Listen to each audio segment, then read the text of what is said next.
Thank you, John, and welcome everybody.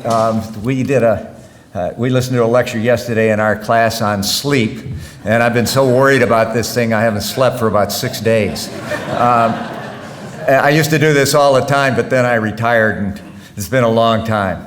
Anyway, what we're going to try to do today, we're going to talk about athletics at Williams then and now. And we're going to divide it into basically 4 sections, and Harry and I are going to switch off. And at the end, if we have any time, we'll open it up for questions.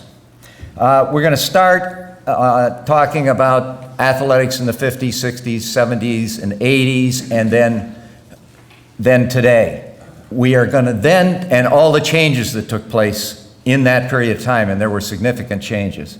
We are then going to go back to talk about major change, but make it a separate topic, and that's recruiting at Williams, because that has been a huge change over all these years.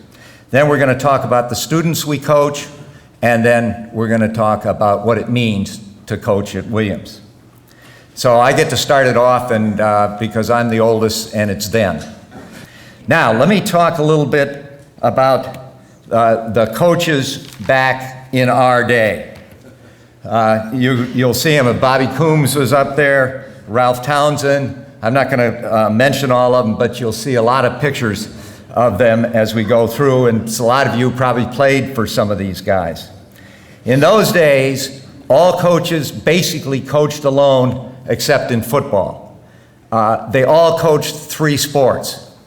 Ralph Townsend didn't, but he coached everything in skiing, jumping, cross country, slalom, and downhill. He did it all. He also ran the Williams Outing Club. The football coaches, if you'll see this picture right here, I happen to have a few pictures of when we used to play. If you look at this picture right here, you'll notice 6 coaches. Well, there were 5 of them. 5 coaches, and Al Shaw, who helped, who was the basketball coach, who assisted somewhat, but 2 of those 5 coaches were freshman football coaches. One of the big things at that time was that all players could not be on a team until they were sophomores, and we had all freshman teams in all sports. Now, basketball, Al Shaw coached. He helped coach 2 other sports and coached the basketball team. And if you look at the number 30 over there on the left, that's Harry Sheehy's dad, who was a heck of an athlete here.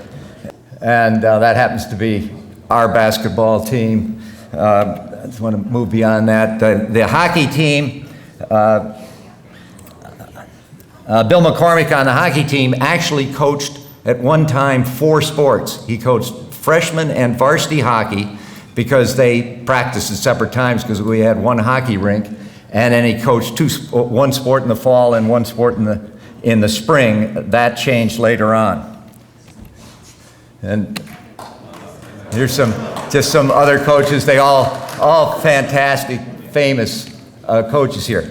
Now here's the guy, Ferris Chaffee. He coached 5 sports at the same time. He coached very successful varsity soccer. He was the freshman and varsity tennis coach. He was the freshman and varsity squash coach. So that was the great Ferris Chaffee. He came before the Second World War and retired in the late 70s. Outstanding guy, and we're going to talk a little bit about him again. Now, who did we play in those days? Well, I looked up the soccer teams just to pick one. The football team basically is still playing the same people they played then with 1 change. But the soccer team in 1959 played UMass, Harvard, University of Connecticut, Dartmouth, Trinity, Springfield, Wesleyan, and Amherst. And the key, as you know, to all our sports was the little 3 with Wesleyan and Amherst and us. Baseball played Middlebury, Union, Trinity, Holy Cross, UMass, Harvard, Yale, and Princeton. The lacrosse team played basically those same schools, but included Yale and Syracuse, and played against Jimmy Brown, who was here.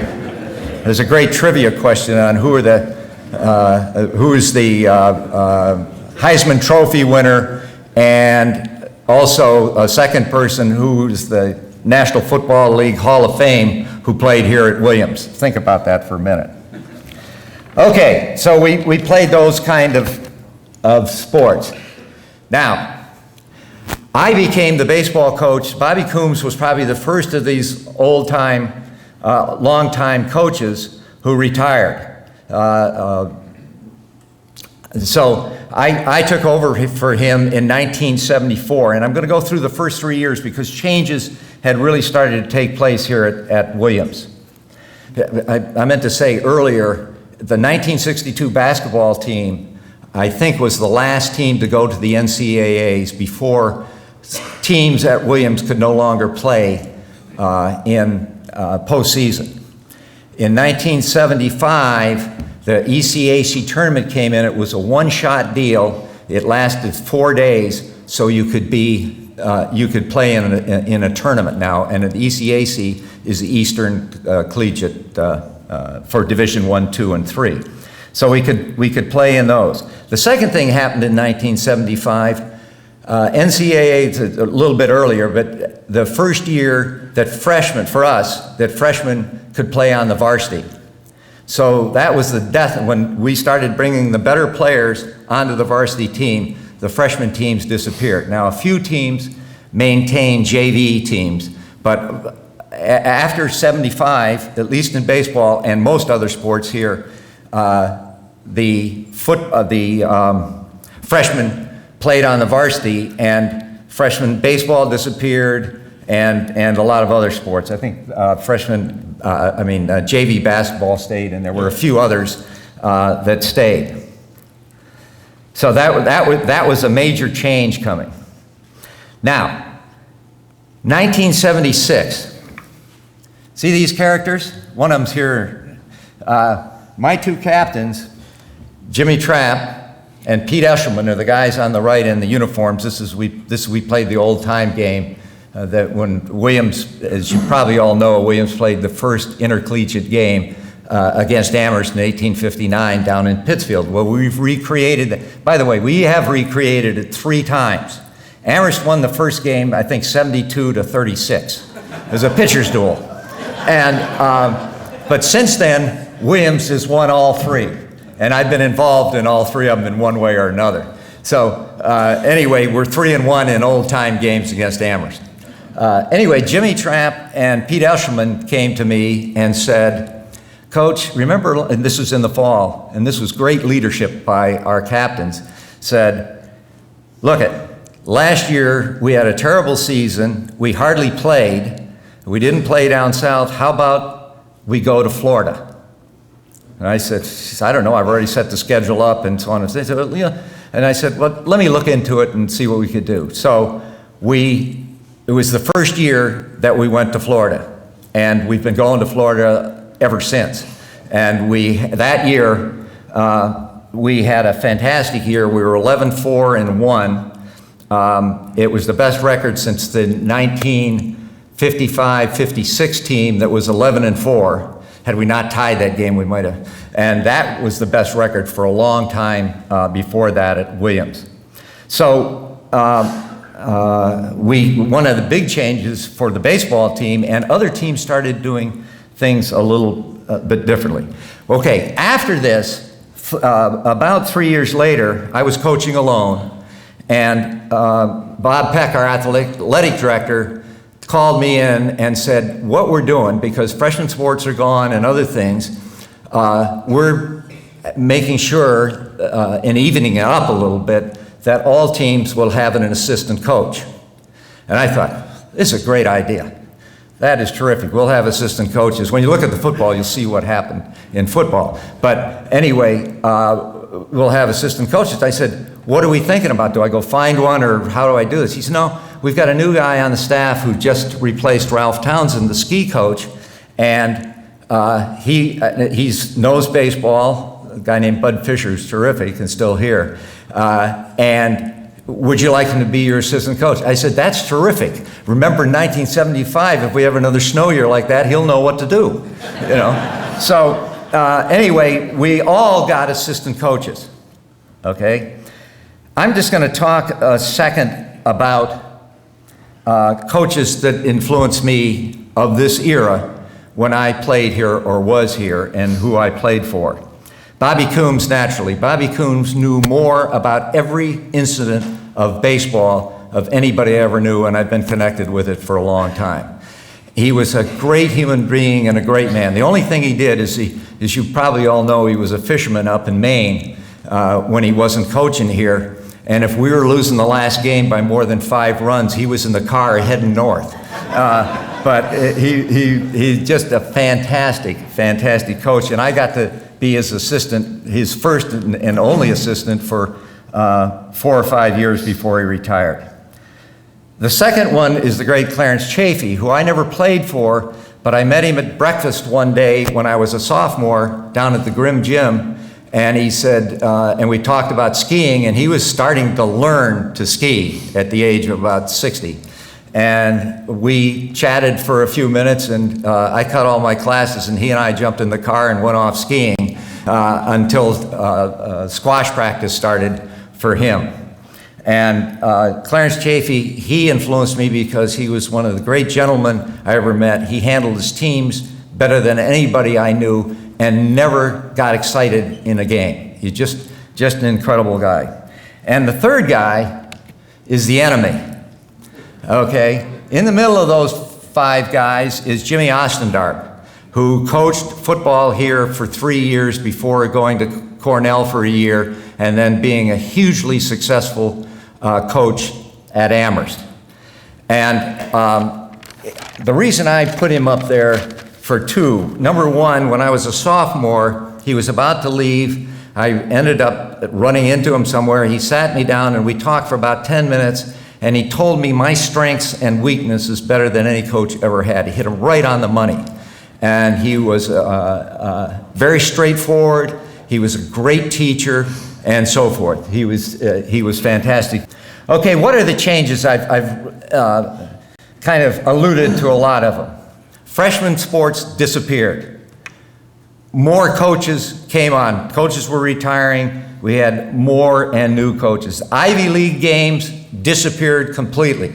All the Division I teams we used to play, we no longer played, mainly because postseason came in for them, and if they lost to one of us Division III characters, it looked lousy on their record, and if they won, it didn't make any difference. So they dropped all of us, and actually the Ivy League baseball expanded their schedule tremendously among themselves, so we got dropped. So we scrambled in those years in the 70s and early 80s to pick up teams to fill in for those Yales and Harvards and so forth that we used to play.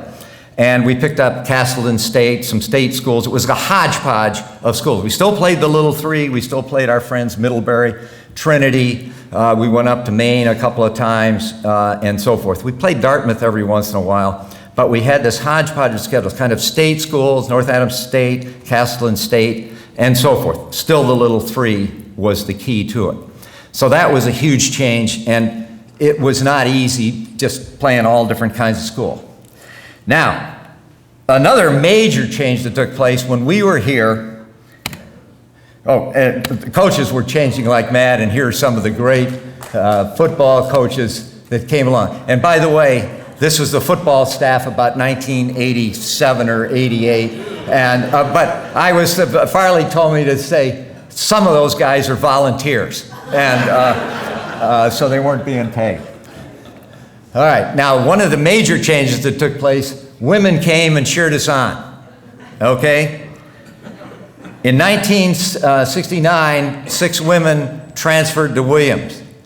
In 1975 was the first graduating class of women who came in as freshmen and went all the way through. Absolutely. And things really changed in athletics for the better. we no longer cheered for they no longer cheered for us, we were cheering for them. And it's been tremendous, tremendous growth. There are now 15 women's sports here, just like the same number of men's sports. Basketball came out. It was a little low level, the first, and I'm going to talk about, I was the first women's hockey coach here. And it was a little first, these guys were great, but when they first came, I saw the first women's basketball game in the LaSalle Gym, and at halftime the score was 6-4. It ain't that way anymore, folks, I'll tell you that. All right, to give you a little flavor, of am I talking too long here, Harry? To give you a little flavor, I'm almost finished. Give you a little flavor, I coached the women's hockey team, and they started in 1983, and then I took over. They just kind of played a couple of games and so forth. We were a club team, and just to tell you what the flavor is a little bit, the women's hockey team, we kind of had 3 levels. We had 4 or 5, 6 women who were very good hockey players, came out of prep school, knew what they were doing, and so forth.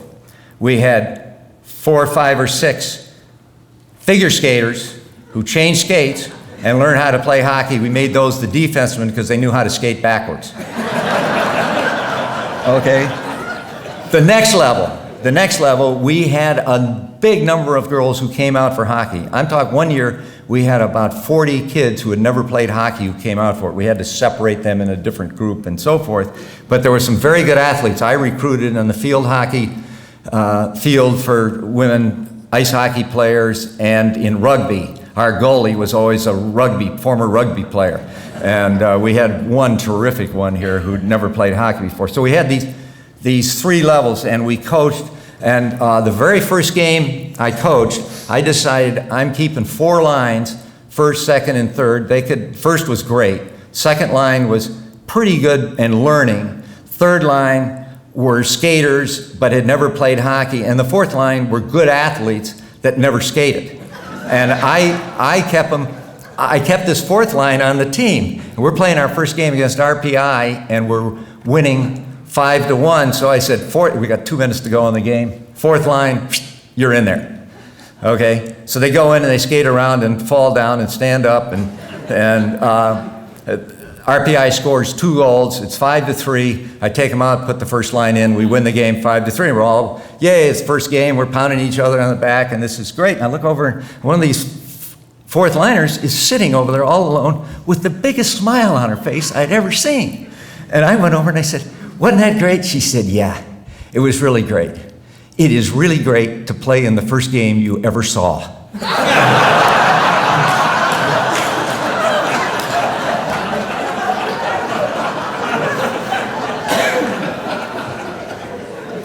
Okay, with the addition of women, and that's a true story, with the addition of women, great pressure. One of the things that really did change, we had the coaches looked a lot different, okay? There were men and women coaches, but we looked a lot different. And there's the women's hockey team, current softball team. They're a little more rambunctious than some of the men when they win a game. Now, one thing that did change was with these additional sports, there was a huge pressure on the facilities. And I'll just go over these quickly. If you look there, well, there's Yoyo for all you guys who knew Yoyo here. But in the back is the 1/3 of a mile track and the baseball field. The track ran around the baseball field, and we couldn't do things together. It was a mess. Okay, and that changed. We now have a beautiful track. The baseball field is moved down onto Cole Field, and it is actually a fantastic facility to play on. I think it's in the wrong place. I loved where we used to play, but it is just a gorgeous, gorgeous field. Another thing that changed, we got a new hockey rink. This actually was the hockey team back before I was here playing down on Cole Field on those little ponds on Cole Field. That changed when it moved up, became an artificial rink, and was outside.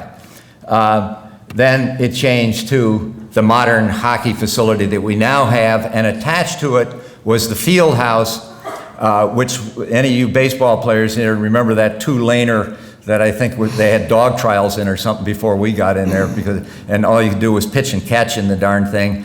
And they tore that down, and Mr. Town, Dick Town, class of I think 32 or 33, built the Town Fieldhouse. He told me once, he said, you can name it anything you want, but don't name it the Town Cage, because they think they put all the wackos in there. And so he built this beautiful field house that when we started, Renzi with lacrosse and I were in there, and track was in there a little bit. Now it is used in the winter time from 2 o'clock until 2 o'clock in the morning. It is just the most used facility on the campus. Okay, those are the facilities that changed, and now let me turn it over to Harry. I was a little long-winded, Harry, but here you go.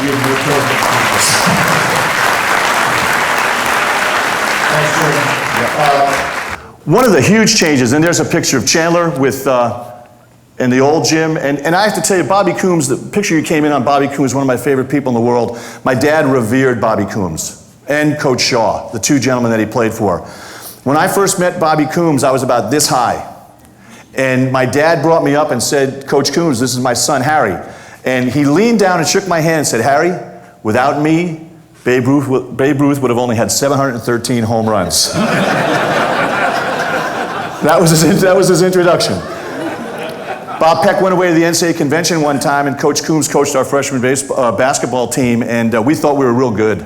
We thought we were just tremendous guys. You couldn't play varsity then. So we're on a freshman team, which I actually would go back to tomorrow if they would give us the money and everybody else would do it. But they won't.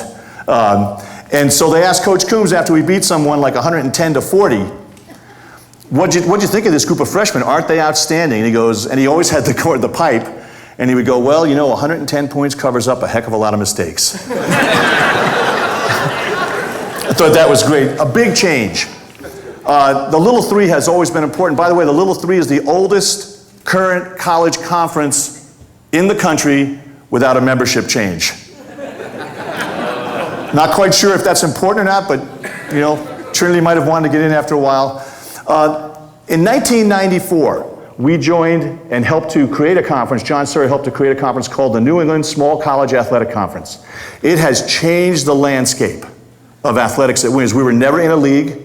We didn't want to be in a league. We had no problem scheduling. We couldn't go to tournaments anyway, postseason tournaments, so we really didn't need it. So why did we do it? Well, we did it because Bowdoin, Bates, and Colby couldn't schedule anybody. Now, I was the basketball coach here for 17 years. Do I want to go play Haverford and Swarthmore or Colby and Bowdoin? Well, I'd rather go to Philadelphia. Right? So we ended up, because of scheduling, we had to do this. Then what happened was NCAA play happened again. And I will tell you a quick story about Jim. We're in a room and we're having a department meeting. There's 20 people in our department at the time. Another change, we now have 30 people in our department. We have about 20 people, and we're voting as a department whether we want to go to the NCAA tournament. The vote was 19 to 1. Okay, but I will tell you that I respected that a lot because Jim had a view of the athletic experience here. My job as the chair is to make sure that his view of the athletic experience is maintained in addition to having NCAA competition, which we do very well. I brought this over today. This is the Director's Cup. This is the National Champion of Champion Trophy, which we have won now. Is Dick Quinn in the room? How many times have we won this thing? 14 out of 15. 14 out of 15 times. Hey, thank you. And this is one measure of a great program. This has changed the landscape. When I go to pick this up, which by the way, I will, in a couple of weeks, will be going to pick up it again in Anaheim. I make no apologies for excellence, right? I believe that this place breeds excellence. We want excellence. Somebody in one of my colleagues in the league said, you know, you've got the best job in the league as long as you win. Okay, and as Coach McCormick used to tell me all the time, Harry, my alumni tell me they love me, win or tie. Okay? Our baseball team now plays 40 games. 40 games. Now, there's nothing I want to do 40 times in my life except tee up a golf ball. Okay? 40 games, that's a lot of baseball. That's a lot of baseball. We used to play, Coach Shaw, who won over 300 games here, played a lot of schedules where his record was 11-6. All right? We play 30 basketball games now if we go to the NCAA tournament. Whole different change. Schedules have changed. Briggsy's right, the Dartmouths and those folks won't play us anymore. It's a lose-lose, but Holy Cross made the mistake of playing us about 4 years ago in basketball. Williams 89, Holy Cross 86. Okay? Now that game, if you're Ralph Willard at Holy Cross, their coach, that game gets you fired. Okay? I had a team I took down to Davidson that went to the NIT that year, was 25-4. We lost in double overtime. The coach of Davidson's a friend of mine. He shook my hand. He said, "Nice game, Harry. I'll never see you here again." Right? So with that, I'm going to turn it back over to Jim. Okay? And I think we're going to talk about recruiting. Yes. And I'm going to be very short in recruiting, talking about recruiting, because when I came on, recruiting was very low level. Nothing like it is today. Our chief recruiter was a guy named Fred Copeland, who was the head admissions guy, and he kind of picked out who was going to come. When I was a coach, I know Bobby didn't. We never talked to the admissions office. We had really no connection with them until late 70s, early 80s. I'll talk about that in a second. But Fred Copeland knew that we needed a pitcher once in a while and a goalie in hockey and so forth. So when he was out basically in the Eastern Prep School circuit and a few other high schools around the country, he was picking out good athletes who were good students to come to Williams and play. There's one of them right there, Chip Ide, who was a pretty good football player.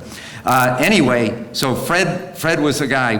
When Sean Sloan, who took over for Chafe as the tennis coach, I talked to him once. He said, "What are you doing about recruiting?" He said, I never recruit. Kids come up, which I did the same thing. Kids came on the campus, we talked to them, told them about what we did, tried to interest them in Williams, and then whatever the admissions office sent us, we went and played. In 1979 or 1980, we started to get a little relationship with the admissions office. Tom Parker was the guy I talked to periodically. Wasn't major, but if he found a guy when he's interviewing that was a good baseball player, he'd send him over to me and so forth, and I could talk to him if I knew a pretty good baseball player. Then the computer came on, and I got this list of 420 baseball players who applied to Williams. And they sent them over to me. Didn't say what to do with it, but here they were. So I looked at it and said, I'm running the alumni fund, I'm coaching hockey, I'm doing all of these things. What do I do with this? So about 15 guys I picked out of all of these. 390 of them I didn't know anything about. But I knew some schools, a couple of coaches had called me, I talked to a couple, and I sent over a list of about 14 or 13 guys who I said, these are pretty good baseball. I didn't know, if they could read or write, but these are pretty good baseball players. On that, for those 14 kids I put on that list, one of them was taken. 6 other baseball players were taken, and they were all catchers.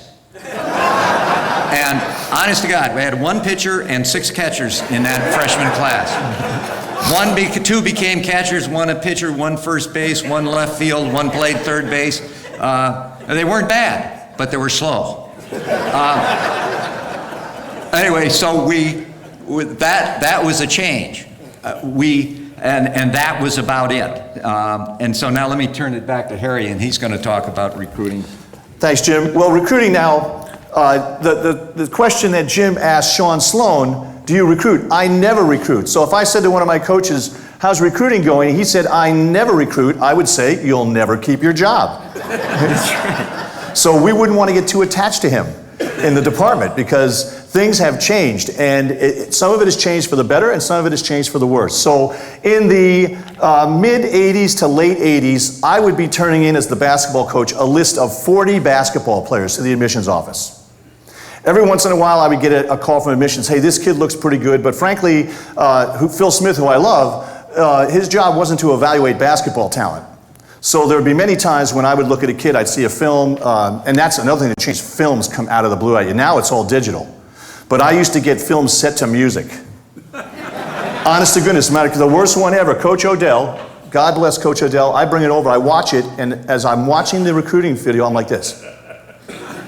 The young man has a father who comes on. He's in an atrium with ferns hanging around him. The camera comes on and he goes, "Let me tell you about Tommy Walsh."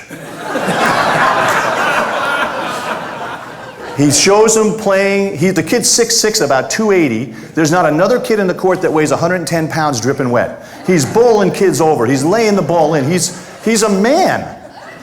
And he wasn't actually any good, but the rest of the tape, he says, "Tommy has overcome adversity. Here's a picture of him after being run over by a milk truck at the age of 4. Dead truth. He's in a full body cast, and they have a video of Tommy laying on his back like a frog. Nearly dead. And then, the final piece, Tommy's not just a great athlete. Here he is in his high school talent show singing, "New York, New York. Start spreading the news." Okay? So, it wasn't very efficient. So in the late 80s, rather than hand in a list of 40, Tom Parker worked through a system where he said, "Well, this is ridiculous. You're the professionals. You know who can play. I don't want to read 40 applications from basketball players who can't play. Give me a list of 3 people and we'll take 2 of them, if they're within certain parameters." So now for the first time in recruiting, we knew the academic parameters. Jim used to think about the catchers. That would happen to me. I could end up with like 5 big men and no one who could dribble. Which actually I had teams like that when I was recruiting anyway. And I've told people all the time, Briggs, you just used the same, but you know, my dad said to me one time, "How's your first team? How's it look?" I go, "Dad, we're small, but boy are we slow." So recruiting has become more and more important, and frankly, I evaluate my coaches on their recruiting. If we're not bringing good players who are good fits to this place, then we're not going to win games, we're not going to have the right kids. We need to bring young men and young women who understand what they're coming here for, who are intense about their experience, who are focused on their athletic experience and their academics, and in the reverse order, okay? And so I'll close this part of recruiting with 2 brief stories. One, I used to send out this information sheet, and in the right-hand corner would have height and weight.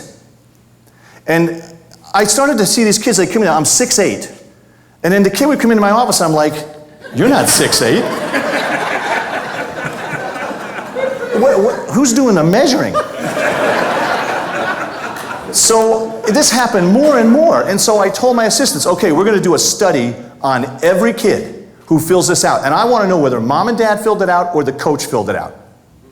Or the young man." Here's what we found out after studying this for 3 years. If the coach filled it out and it said it was 6'5", he was actually 6'4". If the parent filled it out and said it was 6'5", you're lucky if he's 6'2". Okay, and so these kids, as we all know, they grow in esteem in their parents' eyes. Okay, and they grew 3 inches in esteem. The last thing I want to share is this. We have parents now. I've been out of coaching now for 10 years, so I ask my coaches every year, "Are parents still involved?" Holy mackerel. So a young man comes in my office, sits down, player of the year in the state of Ohio. Comes in, sits down next to his dad. And they're in my office. So I go, "Well, Ryan," his name was Ryan, "what do you enjoy doing?" "Well, Ryan enjoys dancing." I go, "Okay. Well, Ryan, what are your academic strengths?" "Well, Ryan is a great writer, but he also loves the sciences." I go, "Okay." I go, "Ryan, what's your best position?" "Well, we think Ryan's a 3-man, but he could also play the 4 if he had to, and he could bring it up for you." I look at Ryan and go, "Ryan, how do you do that without moving your lips?"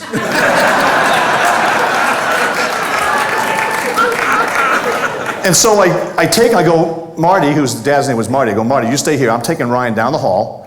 I found out that Ryan could talk. Okay. We now recruit nationwide. We are a national liberal arts college. We recruit nationwide. We recruit effectively. The difference is we don't have a recruiting budget that allows us to do that. And so people would say to me all the time at alumni functions, "Well, you guys aren't allowed to recruit." I said, "Well, don't tell my wife that. I haven't been home in 17 weekends." I'm on the weekend, I'm taking money out of my pocket. My coaches in the heavy recruiting sports take money out of their pocket to the tune of $1,000, $2,000, maybe more dollars a year, because our recruiting budgets don't allow us to get to the places that we need to get if we're going to bring the right kids here. And so, as I always told Connie, I'd rather be $2,000 poorer and 25 and 4 than $2,000 richer and 10 and 15, because I'm going to be miserable to live with. at 10 and 15. So recruiting has changed. It's been a major change, but I do want to say this. There is a joy, a great joy in bringing the right kid to this great school. And when we do that and we see that young man or young woman excel on the field, there is no better feeling than watching that match work for them as they grow up. They're puppies when they get here. You know, a National Player of the Year, Mike Nagello, 6'4", 180. As a senior, 6'5", 218, cut, strong, confident. That's what we watch happen here with our athletes. So recruiting, Briggs, I'll turn it back over to you. Thanks, Harry. Looks like we got about 12, 15 minutes, Briggs. Okay, these are all recruiting. Let me put this picture up here when we talk about students. That happens to be the picture taken of our freshman football team prior to our first game up at the University of Vermont. Okay, there's one guy missing from that, is Bobby Rourke, who probably was in a lab or something, should be the 12th player in that picture. And I thought this was instructional because I've used this a couple of times when I've talked to recruits, football recruits. Bob O'Dell used to have me talk to football recruits when he'd bring a whole bunch of them in, and I'd use not this picture, but these guys and talk about what they did at Williams and what they did with their life afterwards. I'm going to skip some of the stuff I was going to talk about because we're moving along. But what I did, I looked to see what these guys majored in, what we majored in. 2 in geology, 2 in economics, 2 in American history and literature, 2 history majors, 1 art history major, 1 English major, and 1 French major.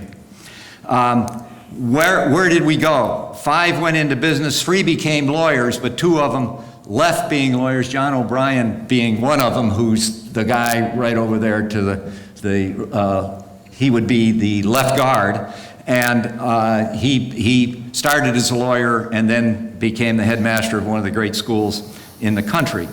So 3 became lawyers. The other one that left being a lawyer was a guy named Fay Vincent, who's the next guy over, who was president of Columbia Pictures, head of vice president of Coca-Cola, and ended up being the commissioner of baseball. There's an architect, Bill Meade, right there. Unfortunately, he's passed away, but redesigned Hartford, did a lot of work, just did tremendous things. I won't go into all the details. I had some of these I was going to talk about.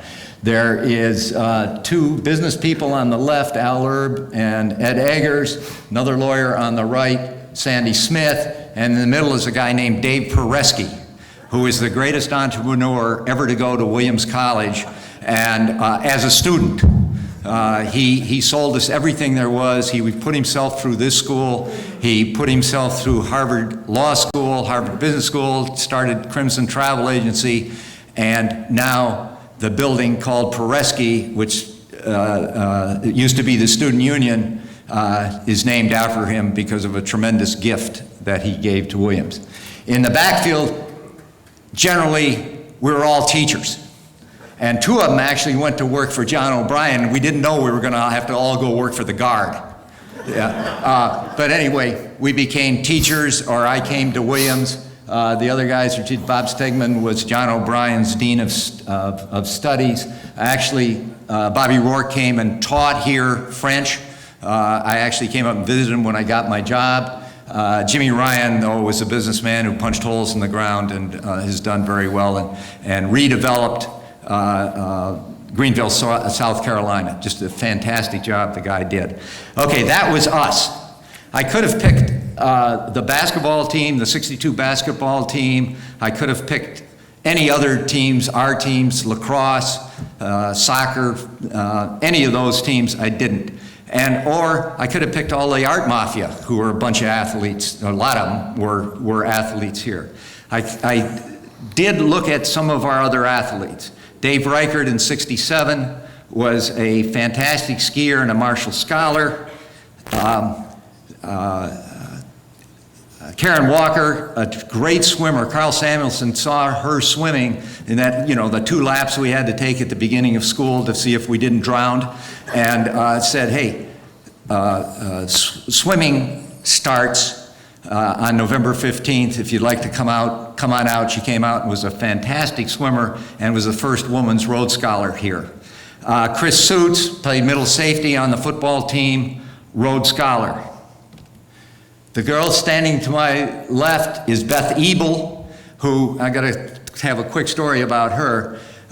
She was my first captain, okay, when we were a club team. She was a terrific hockey player. Our third or fourth game, we played Skidmore. The Skidmore coach was a pain in the butt. He yelled at the girls, he was just terrible. She was away interviewing for a Rhodes Scholarship when we played him the first time. They beat us 4-2. I never met when I lose a game, I say, hey, nice going, you did a great job, you beat the heck out of us, terrific. He said, you guys, I know you're learning, you don't know much yet, and so on and so forth, and they'd beaten us 4-2. We played them again 4 games later, and Beth Ebel was on the team. She scored 6 goals and got 1 assist, and we beat them like 9-1. She was a heck of a player.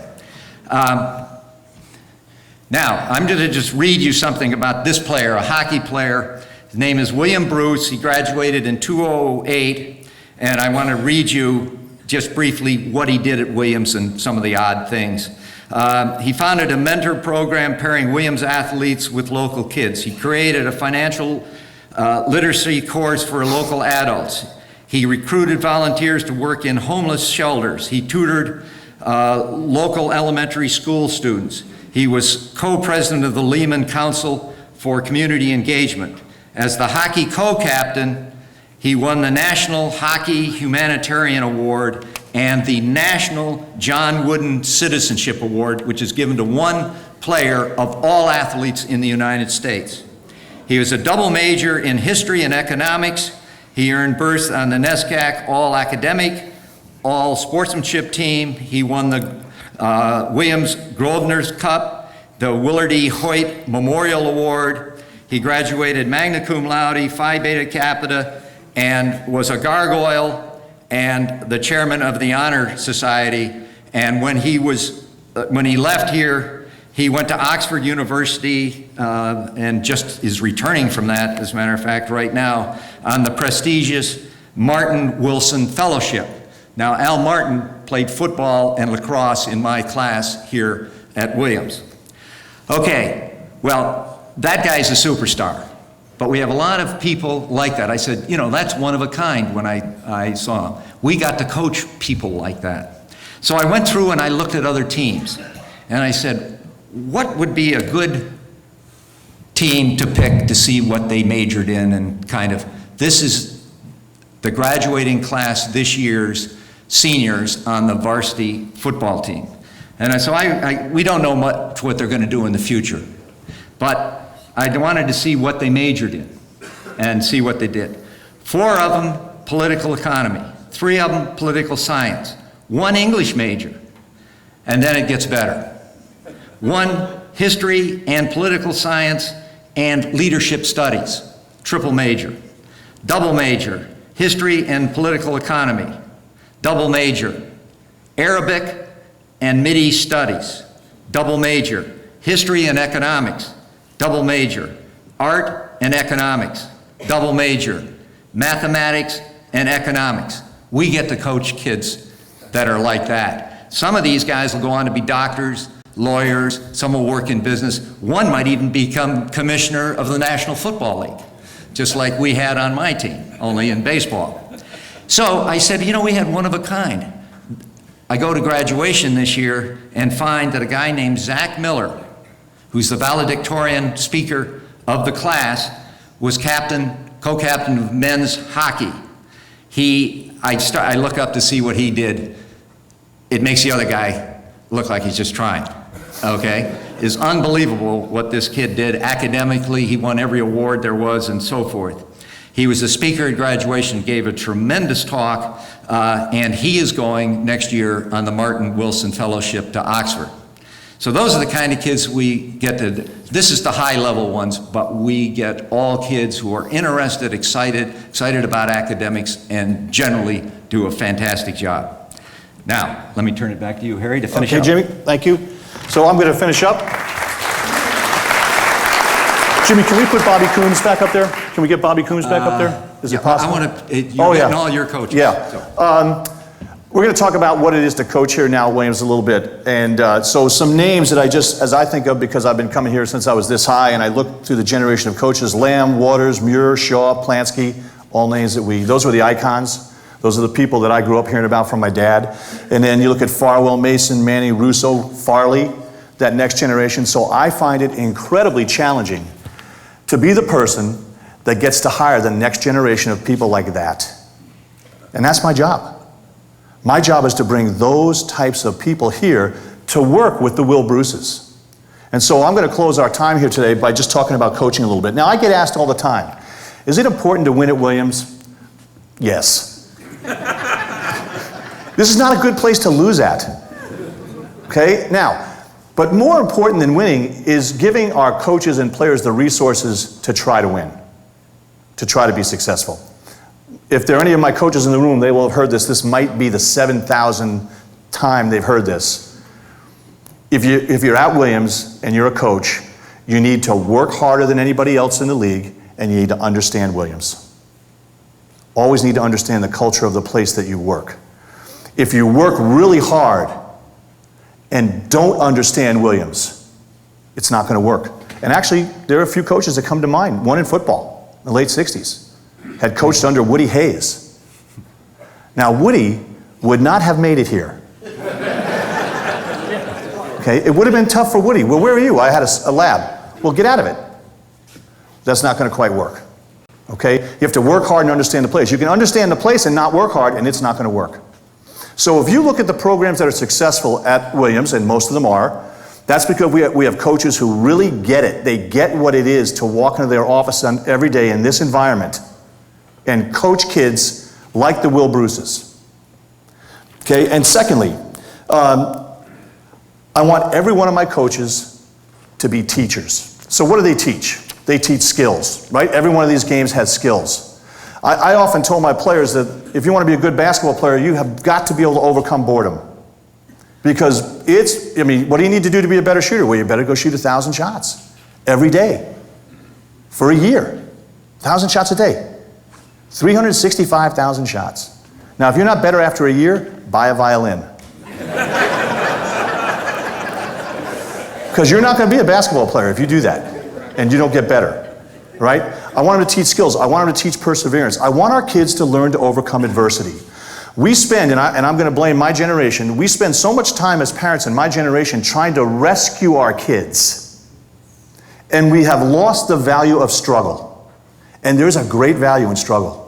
Incredible value in struggle. I use the example all the time. You walk by your garage, there's a little butterfly cocoon there, and it's struggling to get out. And so you go, well, I'm going to help it. So you slit it open, and what happens? The butterfly falls out, and your cat eats it. Because it wasn't strong enough. It hadn't struggled yet. We need to use these vehicles to watch and let kids struggle and figure some things out. I want my coaches to create an environment where you have the freedom to fail. We must create an environment where kids have the freedom to fail. We better create that in the classroom, the academic classroom too. Otherwise, kids aren't going to stretch themselves. And it's really important. This is a place about being stretched. We're not stretching kids, and we're cheating them. And we're cheating us. How many of you here went to Williams and turned in mediocre work? Ever? Boy, every hand better go up. Okay? I myself turned in a mediocre paper or two. But you know what? I one time had Connie type a paper for me. She hands it back. She goes, you can't hand that in. I go, why? She goes, that's awful. I said, that's a B-. Got it back? What do you think I got? B-. All right, so I took that lesson as a coach, and I said, you know what? I'm never going to cheat a kid. My course, basketball 400 level course, is going to be so tough, I'm just not going to accept that. Ever accept that. And so I wasn't easy to play for. But I got a letter from one of my captains, 96, said, Coach, I want you to know I'm in medical school right now. The thing that helped me the best to get through medical school was basketball, because you never accepted anything less than my best. When you get one of those letters, you keep it. We need to find that, Connie, whatever that is. All right, so those are the challenges for our coaches. And I'm going to close with this. Someone name a sport. Track. Okay, track. Track is not the most important thing in life, and either is English 101. Okay? There's more to life than track. But we're really lucky because there's more to track than track. And that's called a vehicle, a teaching vehicle. We have been blessed to have been handed 32 teaching vehicles. We've been blessed with one of the best coaching staffs in the United States at any level. We've been blessed with 30 people who see themselves as teachers first and foremost, as mentors, as coaches. One of the guys in our league used to wear a shirt, "I'm not your friend, I'm your coach." Things have changed. Kids are tougher to coach right now. You know, I played for Coach Shaw. My dad played in his first year. I played in his last year, which I hope was a coincidence. I often thought I might have driven him out of coaching. These coaches are teachers, and some of the best teaching that happens on this campus every day happens at 4 o'clock. It's called practice. Great teaching. We stretch kids, we nurture them, we mentor them, we counsel them, we're friends sometimes. And I want you to know that we work hard. And so this thing here is great. It's great. I love going to pick it up because it's always warm wherever you go to pick it up. You know, like they don't have you pick it up in Winnipeg. Okay? You know, like I'm going to Anaheim in a couple weeks to pick it up. Or you go to Florida. So it's great. But I'm going to tell you right now, I do not put my head in the pillow every night and think about that. I do put my head in the pillow every night and think about these kids and our coaches because they are the best. They are just the best. So we're going to close there. We really thank you for coming, first of all. And I want to thank Jim because he did a lot of work on this.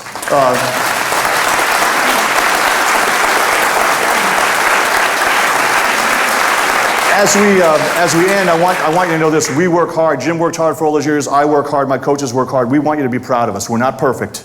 The athletic experience here is not perfect. But boy, we work hard to make it the best it can be. We work hard. We want you to go out and be proud of the things that we do as we carry and wear purple. So thank you very much. Have a great weekend. Thanks, Jim. Thanks, Harry.